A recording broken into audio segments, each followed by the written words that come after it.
खुदावंद आपके साथ हो। अंजिल मुकद्दस संत योहन के मुताबिक योहन के अंजिल उसका 20 बाब 19 से 23 आयत तक। उसी दिन अर्थात सप्ताह के प्रथम दिन संध्या समय जब शिष्य यहूदियों के भय से द्वार बंद किए एकत्र थे, यीशु उनके बीच आकर खड़े हो गए। उन्होंने शिष्यों से कहा, तुम्हें शांति मिले। और इसके बाद उन्हें अपने हाथ और अपनी बगल दिखाई। प्रभु को देखकर शिष्य आनंदित हो उठे। यीशु ने उनसे फिर कहा, तुम्हें शांति मिले। पिता ने जैसे मुझे भेजा है, मैं वैसे ही तुम्हें भेजता हूँ। ये कहने के बाद यीशु ने उन पर फूंक कर कहा, पवित्र आत्मा को ग्रहण करो। तुम जिन लोगों के पाप क्षमा करोगे, वे अपने पापों से मुक्त हो जाएंगे, और जिन लोगों के पाप नहीं क्षमा करोगे, वे अपने पापों से बंधे रहेंगे। ये खुदा की पाक अंजील है।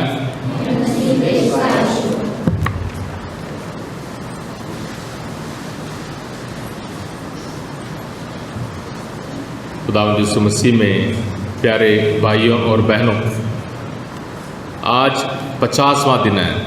7 हफ्ते यानी 7 × 7 49 और एक दिन 50वां दिन। पुराने अहदनामे में मूसा के ज़रिए 10 हुक्म हासिल करने की ईद को मनाते थे 50वें दिन, और दान कटने की यानी हार्वेस्टिंग एक ईद होता था। और उस ईद के दौरान दुनिया भर में फैले हुए सारे यहूदी यरूशलेम में इकट्ठे होते थे। सारे यरूशलेम में आना, और इस ईद के लिए सबको यरूशलेम में आकर कुर्बानी चढ़ाना ज़रूरी था। और आज के पहले पार्ट में हमने सुना प्रेरित चरित्र उसके 2 अध्याय में कि दुनिया भर के यहूदी यरूशलेम में इकट्ठे थे, अलग अलग भाषाएं बोलने वाले। और उस दिन यानी 50वें दिन, पेंतेकोस्त के दिन, पेंतेकोस्टल मिशन उसके साथ जुड़ा हुआ है। और सोचते हैं कि जिस दिन पवित्र आत्मा उतरा, पेंतेकोस्त का मतलब 50वां दिन, और उस दिन से उनकी कलीसिया शुरू हुई है। तो कैथोलिक कलीसिया का आज जन्मदिन है। यानी डर से भरे हुए गरीब, अनपढ़ चेले जब खुदावंद यीशु मसीह के जी उठने के बाद, बेशक उन्होंने यीशु को बार बार देखा था, यीशु के साथ रहे, यीशु के बहुत सारे सबूतों को उन्होंने हासिल किया, फिर भी डर के मारे यहूदियों से डर के मारे अंदर बैठे थे। उन्हें पवित्र आत्मा उनके डर से आज़ाद करता है। और पवित्र आत्मा की ईद प्यारे भाइयों और बहनों, हम सबों के लिए अपने ईमान में जीने के लिए सबसे महान वरदान है, एक बुलाहट है। तो पेंतेकोस्त की ईद की तैयारी में हमने 50 दिन यानी ईस्टर के बाद हमने 50 दिन गुजार दिए। 50 दिन पार हो गए। 50 दिन हमने अपने आप को याद दिलाया, यीशु मेरे लिए जिंदा है, यीशु मेरे लिए जी उठा है, यीशु ने सलीब पर मेरे लिए जान दी है, और यीशु आज भी मुझे वो ज़िंदगी देना चाहता है जिससे मैं दुनिया के हर गुलामी से आज़ाद हो जाऊं। और आज के तीनों पाठ हम सबों को पवित्र आत्मा के बारे में जानकारी देते और पवित्र आत्मा के वरदानों को हासिल करने के लिए हम सबों को बुलाते हैं, और पवित्र आत्मा में जीने के लिए हम सबों को एक ताकत देते हैं। पवित्र आत्मा क्या है? पवित्र आत्मा यीशु से अलग है। यीशु की आत्मा है पवित्र आत्मा। खुदा बाप से खुदा बेटा आया, और खुदा बेटे ने इस दुनिया से यानी शारीरिक रूप से खुदा बेटा जब खुदा बाप के पास गया तो अपनी आत्मा हम सबों को दी। पिछले इतवार को हमने इस आयत के साथ ख़त्म किए थे मत्ती के अंजिल उसका 28 अध्याय में, कि हम सबों को लोगों के लिए यीशु के गवाह बनने के लिए बुलाहट मिला है। तुम मेरी साक्षी बने रहोगे, दुनिया भर में जाओ, सबको बपतिस्मा दो, बाप बेटे और रूह कुदूस के नाम पर, और उन्हें उन सारी बातों को सिखाओ जो मैंने तुम्हें सिखाया है, और मैं दुनिया के अंत तक तुम्हारे साथ हूँ, और तुम मेरी साक्षी हो। खुदा ने आसमान पर चढ़ जाने के से पहले अपने चेलों को ये हुक्म दिया। हम खुदा यीशु मसीह के किस किस्म के हम साक्षी हैं, गवाह हैं, हम सबों को अपने दिल में पूछना है। मैं एक पुरोहित होने के नाते, आप एक परिवार होने के नाते, एक बाप होने के नाते, एक माँ होने के नाते, बच्चे होने के नाते, नौजवान होने के नाते, बुजुर्ग होने के नाते, हम सबों को पूछना है, मैं यीशु के लिए मैं गवाही देता हूँ, या यीशु के नाम पर मैं फूट, नफरत या गुमराह के तौर तरीके को अपनाता हूँ। और हमारी जितनी भी कमी हो, कमज़ोरी हो, पवित्र आत्मा हम सबों को एकता और प्यार का वरदान देने के लिए हम सबों को वरदान के रूप में दिया जाता है यीशु की ओर से। यह हमारी काबिलियत नहीं है, हम काबिल नहीं हैं, हमारी नेकी के चलते नहीं है। चेले भी ऐसे ही थे, पर खुदा हम सबों को बुलाता है। जैसे पिछले इतवार को मैंने कहा था कि किसी चेले ने भी यीशु के जी उठने के बाद, यीशु के इस हुक्म के बाद, पवित्र आत्मा के हासिल करने के बाद उसे डर के मारे भागा नहीं। यहाँ तक पेतरुस डर के मारे रोम शहर से भागेगा, फिर जब यीशु दोबारा मिलेगा तो वापस आकर उसने अपनी जान को खुदा यीशु मसीह के लिए कुर्बान करेगा। हर एक चेले ने, गरीब, अनपढ़ और डरपोक चेले ने यीशु की गवाह बनते हुए अपनी जान कुर्बान की। हम सबों को आज खून की कुर्बानी नहीं, हम सबों को अपनी ख्वाहिशों को कुर्बान करना है, हम सबों को अपनी मर्जी की कुर्बानी करनी है, हम सबों को अपने दिखावे और अपनी जिद की कुर्बानी देनी है। तभी हम खुदा के कलीसिया के मेंबर गिने जाएंगे, तभी हम यीशु के गवाह बन सकते हैं। तो यीशु के गवाह बनने के लिए हम सबों को पवित्र आत्मा का वरदान दिया गया। पवित्र आत्मा, जैसे मैंने कहा, पवित्र आत्मा क्या है? पहला सवाल हम पूछ सकते हैं, पवित्र आत्मा क्या है?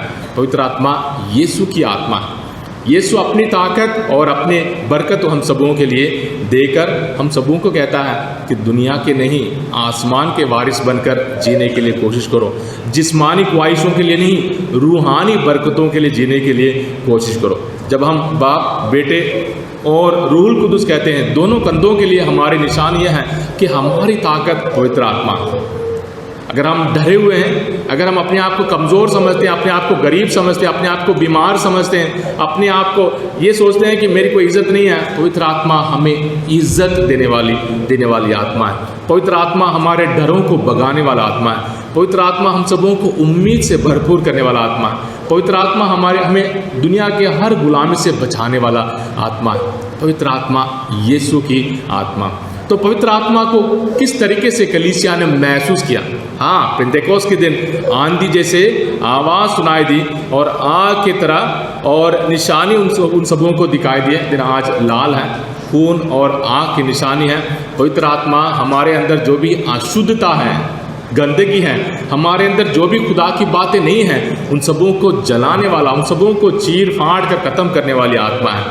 इजाज़त हमने देना है।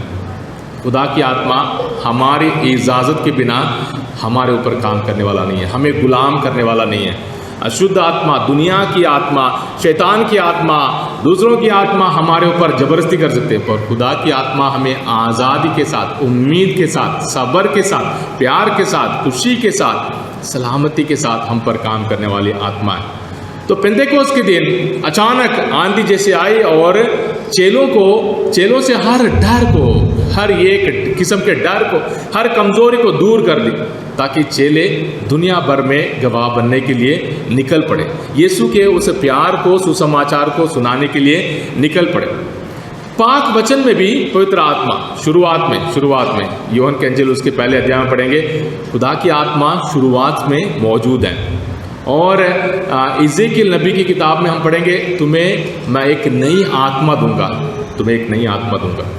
और यूहन्ना के इंजील उसका 7 बाब में उसके 37 आयत में खुदावंद कहता है, ईद के दौरान खुदावंद सबको ये बुलाहट देता है, जो भी प्यासा हो मेरे पास आए। तो खुदावंद हम सबों के प्यास और भूख को मिटाने वाला और बुझाने वाला। कैसे?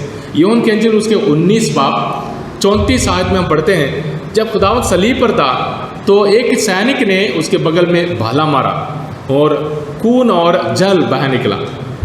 खुदावंद हम सबों को खिलाने, हम सबों को पिलाने के लिए पाक साक्रमेंट के खुदा ने स्थापना की। बपतिस्मा के ज़रिए हम खुदा के बेटे बेटियां बन जाते हैं और पाक शराकत के ज़रिए हम सब खुदावंद यीशु मसीह के बदन और खून को हासिल करते हैं और इतराफ़ के ज़रिए बार बार हम पवित्र आत्मा के वरदान को हासिल करते हैं। आज के अंजिल में हमने सुना पवित्र आत्मा को ग्रहण करो। अपने चेलों को खुदा ने कहा पवित्र आत्मा को ग्रहण करो, तुम जिनके पापों को माफ़ करोगे वो अपने पापों से आज़ाद हो जाएंगे और जिनके पापों को माफ़ नहीं करोगे वो अपने पापों में बंधे रहेंगे। हमें हमेशा अच्छी बातों को देखना है, जो चीज़ें नेगेटिव हैं उनको हम बड़े आराम से देखेंगे। अब इसलिए ये नहीं है कि कोई फादर दूसरों को अपने पापों में बंधे रहने के लिए हुक्म दे, नहीं, ऐसे नहीं। पापों की माफ़ी के लिए पाक साक्रमेंट है, इतराफ़ पाक साक्रमेंट। तो इतराफ़ पाक साक्रमेंट के दौरान हम सबों को पवित्र आत्मा का वरदान हासिल होता है। पवित्र आत्मा हम सबों के सारे कमी कमज़ोरियों को, दुख दर्दों को, बुराइयों को, हमारे पापों को, हमारे हर एक बुराई को पवित्र आत्मा निकालता है खुदा के पाक साक्रमेंट के ज़रिए। इसलिए हर एक पाक साक्रमेंट हम सबों को पवित्र आत्मा से बंधे जाने के लिए एक मौका देता है। पाक मास के दौरान कितनी बार दुआएं की जाती है, तेरे पवित्र आत्मा उतर आए। तो पवित्र आत्मा इस अलतार पर उतर आता है। इस बदन और खून को, खुदावंद यीशु मसीह के बदन और खून को हम हासिल करने के लिए ईमान और उम्मीद से भरपूर हो जाते हैं। ये रोटी और दाखरस प्रभु यीशु मसीह के बदन और खून है। ये निशानी नहीं है, ये चिन्ह नहीं है, ये जूस नहीं है, ये बन नहीं है। और हम सब यीशु मसीह के बदन और खून के सामने हम घुटने टेकर हम प्रभु यीशु मसीह को हासिल करते हैं। यानी पवित्र आत्मा को कैसे हासिल करेंगे? पाक साक्रमेंटों के जरिए, दुआ करते वक्त, पाक वचन को पढ़ते वक्त, प्रभु यीशु की आराधना करते वक्त हम सब पवित्र आत्मा को हासिल करते हैं इजाज़त के साथ। हम प्रभु यीशु को बुलाते हैं, प्रभु मेरे दिल में आ, है प्रभु मेरे दिल में आ, मेरे परिवार में आ। संत पौलुस कहते हैं क्या आप नहीं जानते हैं आप पवित्र आत्मा के मंदिर हैं? पवित्र आत्मा को मंदिर है। अगर हम पवित्र आत्मा के मंदिर को हम संभाल के नहीं रखेंगे, पाक नहीं रखेंगे, उसे सजा कर नहीं रखेंगे, उसका मतलब हम पवित्र आत्मा यानी खुदा की आत्मा की इज्जत नहीं करते। और पवित्र आत्मा हम सबों को वरदान के रूप में दिया गया। इसलिए पवित्र आत्मा कौन है? यीशु की आत्मा हम सबों को दिया गया, साक्रमेंटों के जरिए दिया गया। पवित्र आत्मा को कैसे हासिल करते हैं? साक्रमेंटों के जरिए हासिल करते हैं। और साक्रमेंटों के जरिए बार बार हम पवित्र आत्मा के मंदिर, अपने जिस्म और अपनी रूह, अपने घर और अपने परिवार को पाक साफ करने के लिए हम वायदा करते हैं। पर पवित्र आत्मा के बारे में बहुत सारे गलत फहमियाँ भी है। पवित्र आत्मा जैसे लगता है कि जो हिलता है उसी को पवित्र आत्मा हासिल होता है, जो गिरता है उसी को पवित्र आत्मा हासिल होता है, जिसके हाथ में जिसमें सर पर हाथ रखकर उसको दबाया जाता है उसी को पवित्र आत्मा हासिल होता है। मतलब जो चुपचाप बैठकर दुआ करता है ऐसे सोचते हैं कि हाँ जी उसके अंदर आत्मा नहीं है, तो ये बिल्कुल गलत बात है। पवित्र आत्मा हमारे दिल में हमेशा हमेशा मौजूद है। पर बात यह है, जो बात हमारे पास हमेशा है, जो चीज़ें हमारे घर में अंदर हैं, जो चीज़ें हमने हासिल की है, हमने खरीद कर रखा है, पर जब तक हम उसे इस्तेमाल नहीं करेंगे वो चीज़ ऐसी पड़ी रहेगी। पर खुदा की आत्मा और हमारी आत्मा में सबसे बड़ा वरदान यह है कि आज़ादी, उम्मीद और प्यार का वरदान है। इसलिए पवित्र आत्मा को इस्तेमाल करने, पवित्र आत्मा को बुलाने, पवित्र आत्मा को जगाने, पवित्र आत्मा को अपनी ज़िंदगी में लागू करने के लिए हम बार बार पुकारते हैं। किस तरीके से हम पवित्र आत्मा के ताकत को महसूस करते हैं? पवित्र आत्मा को अपने दिल में कैसे महसूस करते हैं? आप में से बहुत सारे लोगों ने बहुत बार प्रेयर मीटिंग में या कहीं कन्वेंशन में सुना होगा कि हाँ जब आओ पवित्र आत्मा हासिल करो। जब पवित्र आत्मा की गीत गाते हैं, कुछ लोग नाचते हैं, कुछ लोग गाते हैं, कुछ लोग कूदते हैं, कुछ लोग चिल्लाते हैं, कुछ लोग अलग अलग बातें करते हैं, अलग अलग भाषाएं बोलते हैं। वो सारी चीज़ें ठीक है। आज के दूसरे पार्ट में संत पौलुस कहते हैं कि कृपाएं नाना प्रकार के हैं, वरदान नाना प्रकार के, अलग अलग लोगों को अलग अलग खूबियां दी गई हैं, अलग अलग वरदान दिया गया है, अलग अलग तौर तरीके दिए गए हैं। पर ये सारी चीज़ें एकता के लिए, प्यार के लिए, उम्मीद के लिए, ईमान की मजबूती के लिए, कलीसिया के साथ जुड़कर आगे बढ़ने के लिए इस्तेमाल किए जाने चाहिए। कोई भी वरदान अपने लिए नहीं है, कोई भी वरदान खुदा की ओर से हम सबों को दी गए हैं वो सबके लिए है, दूसरों के लिए। खासकर अपने लिए हम इस्तेमाल ज़रूर कर सकते हैं, पर दूसरों को खुदा के प्यार और उम्मीद में चलाने के लिए हम सबों को इस्तेमाल करना बहुत ज़रूरी है। खासकर अभी कलीसिया में मान लें, मैं एक प्रीस्ट होने के नाते मुझे खुदा के वरदान दिए गए, किसके लिए? लोगों के लिए, ईमानदारों के लिए, परिवार के लिए, कलीसिया के लिए उन्हें इस्तेमाल करना ज़रूरी है। मैं इन बातों पर घमंड कभी भी नहीं कर सकता हूँ कि हाँ जी पवित्र आत्मा मुझे दिया गया। पवित्र आत्मा सबके इस्तेमाल के लिए। और आप एक आम आदमी, औरत, बच्चे होने के नाते हमेशा हम सोच सकते हैं कि हाँ जी पवित्र आत्मा मेरे अंदर कैसे आएगा, पवित्र आत्मा को मैं कैसे जाहिर करूं, पवित्र आत्मा को मैं कैसे महसूस करूं, पवित्र आत्मा को मैं कैसे जीऊं। संत पौलुस गलातियों के लिखते हुए, गलातियों के नाम उसके 5 बाब में उसके 22 अध्याय से आयत से हम पढ़ सकते हैं, जो पवित्र आत्मा के पुकार से काम करता है और जो दुनिया की आत्मा या शैतान की आत्मा से काम करता है। अगर हमारे अंदर पवित्र आत्मा हमें पुकारता है, पवित्र आत्मा के पुकार से हम काम करते हैं, पवित्र आत्मा की ताकत से काम करते हैं, बहुत सारे फल हैं, फल फल फल फल। अगर हम दूसरी आत्मा, दुष्ट आत्मा, दुनिया की आत्मा, लालच और स्वार्थ की आत्मा से हम काम करेंगे, हमारे बीच में फूट, नफरत, बहुत सारे ऐसे पाप निकलेंगे। तो एक लिस्ट है पापों का, एक लिस्ट है फलों का। हमारे लिए हमेशा अच्छी चीज़ें अहमियत रखती हैं, बुरी चीज़ों को हम धीरे धीरे हम दूर करेंगे। हमने 9 दिन का नोवेना हमने किया था। जिन लोगों ने नोवेना की प्रार्थनाएं पढ़ी होगी, 9 फलों पर हमने गौर किया था। ये बहुत ज़रूरी है प्यारे भाई और बहनों। आज के ज़माने में हमारे कलीसिया में भी गैर ज़ुबान और चिल्लाना और भविष्यवाणी और शोर शराबा, ये सारी चीज़ें ठीक हैं, पर अगर आप ईमान को, खुदा की आत्मा को, खुदा के वरदानों को अगर आप कंपेयर करना चाहते हैं, उसे समझना चाहते हैं, हमेशा अपने परिवार को लें, अपने परिवार को लें। हमारे परिवारों में एक्टिंग नहीं चलती है, किसी भी परिवार में एक्टिंग नहीं चलती। बाप को बताया, माँ को बताया, बच्चों को बताया, बाप को लेकर या माँ को लेकर, बच्चों को लेकर या दादा दादी को लेकर हम अपने परिवार में एक्टिंग नहीं करते। हमें मालूम है कि ये कौन है, क्या नहीं है, और हमारे तौर तरीके भी उसी हिसाब से होते हैं। कलीसिया सबसे बड़ा परिवार है हम सबों के लिए, रूहानी परिवार है। इस परिवार को भी हमें ईमानदारी और उम्मीद के साथ देखना है और उसके मुताबिक जीना। तो पवित्र आत्मा को कैसे हासिल करें?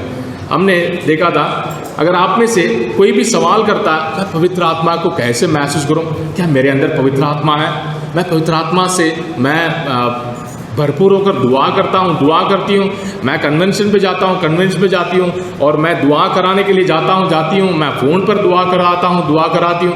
ये सारी चीज़ें अपने आप से पूछें, क्या मैं अपने दिल में, अपने परिवार में पवित्र आत्मा के फलों को उत्पन्न करता हूँ? है ना, मैंने पाकमास से पहले बच्चों से पूछा था पवित्र आत्मा के फल कौन से हैं, उन्होंने तुरंत क्या, इलम, समझ, दीनदारी, ये सारी चीज़ें वो पवित्र आत्मा के वरदान है, 7 वरदान।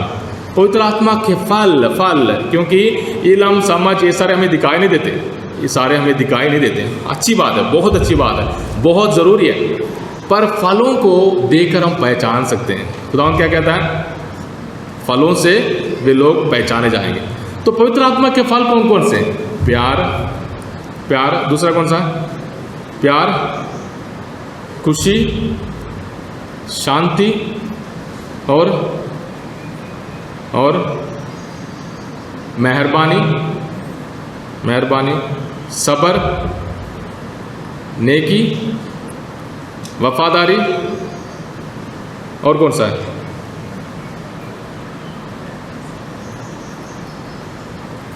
हाँ, और 2 हैं, आखिरी है खुद पे काबू। 9 फल हैं, संत पौलुस कहते हैं। कलीसिया में ये भी कहा जाता है कि और भी फल जोड़ा गया, पर गलातियों के नाम संत पौलुस के पत्र उसका 5 बाब 22-23 आयत में हम इन्हीं फलों पर हम गौर करते हैं। यानी इन फलों को हम देख सकते हैं कि बंदा प्यार से काम कर रहा है कि नहीं, इसके दिल में खुशी है कि नहीं, हमारे परिवार में सलामती है कि नहीं, इसके दिल में सब्र है कि नहीं, ये वफादार है कि नहीं। वफादार देखना, फेथफुलनेस, यानी हम अपने ईमान को लागू करते हैं। फेथफुलनेस, अपने ईमान को लागू करना, ईमान को जीना फेथफुलनेस है। यानी अगर हम अपने ईमान को अपनी ज़िंदगी में जिएंगे, वो वफादारी है। मियाँ बीवी और बच्चे और माँ बाप, हमारे बीच में अगर वफादारी है, उसका मतलब ईमान को प्रकट करना, ईमान को जीना, ईमान को जाहिर करना है। और मेहरबान है, खुदा बहुत मेहरबान है। खुदा हम पर इतना मेहरबान होकर हमें बरकतें देता है, हमें माफ़ करता है, हमें खुदा बार बार माफ़ करता है। और खुदा की मेहरबानी हम सबों में है कि नहीं? खुदा के समान हम बनने के लिए तैयार है कि नहीं? खुद पे काबू है कि नहीं? मेरे ख्वाहिशों पर काबू है कि नहीं? इन सारी चीज़ों को हम देख सकते हैं, छोटा बच्चा भी देख सकता है, छोटा बच्चा भी देख सकता है। इसलिए पवित्र आत्मा के फलों को पहचानने के लिए कोशिश करें अपनी ज़िंदगी में, अपने दिल में। अगर हमारे दिल में बीच में फूट है, हमारे बीच में अगर फूट है, गुस्सा है, नफरत है, गाली गलौज है और हमेशा चुगलियाँ हैं, तो हमें मालूम है, मैं अपने बारे में बताता हूँ।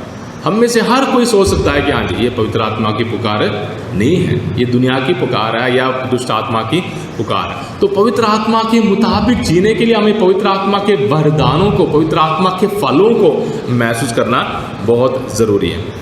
और इससे बढ़कर एक कदम आगे, पवित्र आत्मा के वरदान अगर हमें हासिल हैं, हमारे अंदर है, हमारे अंदर प्यार है, हमारे अंदर उम्मीद है, हमारे अंदर सलामती है, हमारे अंदर खुशी है, हमारे अंदर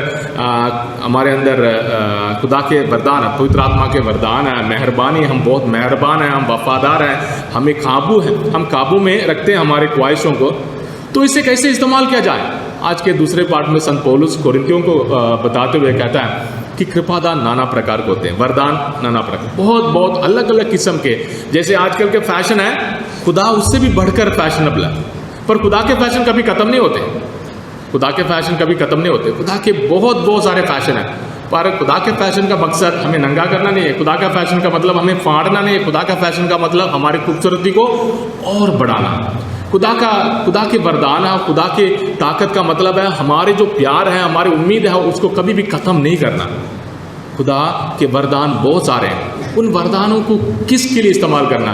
दूसरों के लिए, परिवार के लिए, बच्चों के लिए, पड़ोसियों के लिए, कलीसिया की ज़रूरतों के लिए, और अपने वक्त और अपने ताकत अपने कलीसिया की तरक्की के लिए इस्तेमाल करना। आजकल के माहौल में हमें ये बात हमेशा याद रखना है, मैं कलीसिया की तरक्की के लिए अपने वरदानों को इस्तेमाल करता हूँ कि नहीं। मेरी छोटी सी कलीसिया है, अक्कलपुर कलीसिया है, इस कलीसिया की तरक्की के लिए मैं खुदा के वरदानों को इस्तेमाल करता हूँ, इस्तेमाल नहीं करता हूँ। कि मैं कलीसिया के बारे में कितनी अच्छी बातें बताता हूँ, मैं कलीसिया के बारे में कितनी अच्छी बातें फैलाता हूँ, मुझे कलीसिया के बारे में कितनी इज्जत है, मुझे कलीसिया के बारे में कितनी कदर है, मैं कलीसिया के बारे में कितने अच्छे विचार, सपने, योजनाएं बनाता हूँ, मैं कलीसिया की मदद कितनी बार करता हूँ, कलीसिया की तरक्की में कितना मेहनत करने के लिए तैयार हूँ। ये भी पवित्र आत्मा की पुकार है, ये भी पवित्र आत्मा की पुकार है प्यारे भाइयों और बहनों। और पवित्र आत्मा, खुदा की आत्मा जो उत्पत्ति ग्रंथ में है, वही पवित्र आत्मा सब कुछ नया करने वाला, सब कुछ नया करने वाला। प्रकाशना की किताब में उसके 22 अध्याय में पढ़ेंगे कि खुदावंद कहता है मैं सब कुछ नया कर दूंगा, सब कुछ नया कर दूंगा। उसने सब कुछ नया कैसे किया? अपने सलीबी मौत के जरिए, सब कुछ नया करने वाला। तो हम पवित्र आत्मा की ईद को आज मनाते हैं। पवित्र आत्मा के गीत हम बहुत बार गाते हैं, ज़ोर ज़ोर से गाते हैं। पवित्र आत्मा गीत बहुत मशहूर है, पर उसे हमें अपनी ज़िंदगी में लागू करने के लिए अपने घर में वापस जाना है। अगर आप पवित्र आत्मा से भरपूर हैं, अपने घर वापस जाना है और अपने घर में जाकर पूछना है कि मुझे पवित्र आत्मा के वरदान को इस्तेमाल करने के लिए किस किस्म की ज़िंदगी मैंने जीना है। हमें रेडीमेड चीज़ें आज के ज़माने में मिल जाती हैं, पर पवित्र आत्मा या खुदा की आत्मा हमें बीज देता है। बीज, खुदा की ओर से हमें बीज मिलता है ताकि हम गुलाम ना बने, हम इस्तेमाल करके पैदा करने वाले, खुदा के वरदानों को पैदा करने वाले बने, खुदा के फलों को उत्पन्न करने वाले बने। पवित्र आत्मा के फल हमारी ज़िंदगी में काम करें, हमारी ज़िंदगी में वरदान लाएं, हमारी ज़िंदगी में उम्मीद ले आएँ, हमारी ज़िंदगी में प्यार ले आएँ, हमारी ज़िंदगी में एकता और प्यार का वरदान हम सबों को दें। आज के इस दिन के लिए हम खुदा को धन्यवाद दें। है प्रभु, कलीसिया की शुरुआत में तूने पवित्र आत्मा को भेजकर हर डर से चेलों को आज़ाद किया था। आज हम सबों को भी, हमारे परिवारों को भी, हमारी कलीसिया को भी हर किस्म के डर से हम सबों को आज़ाद कर, हम सबों को उम्मीद दे, हम सबों को प्यार का वरदान दे, ताकि हम भी पवित्र आत्मा के हुक्म से, पवित्र आत्मा के वरदान से, पवित्र आत्मा की प्रेरणा से भरपूर होकर काम करें। अपने आंखें बंद रखें, हम खुदा को धन्यवाद।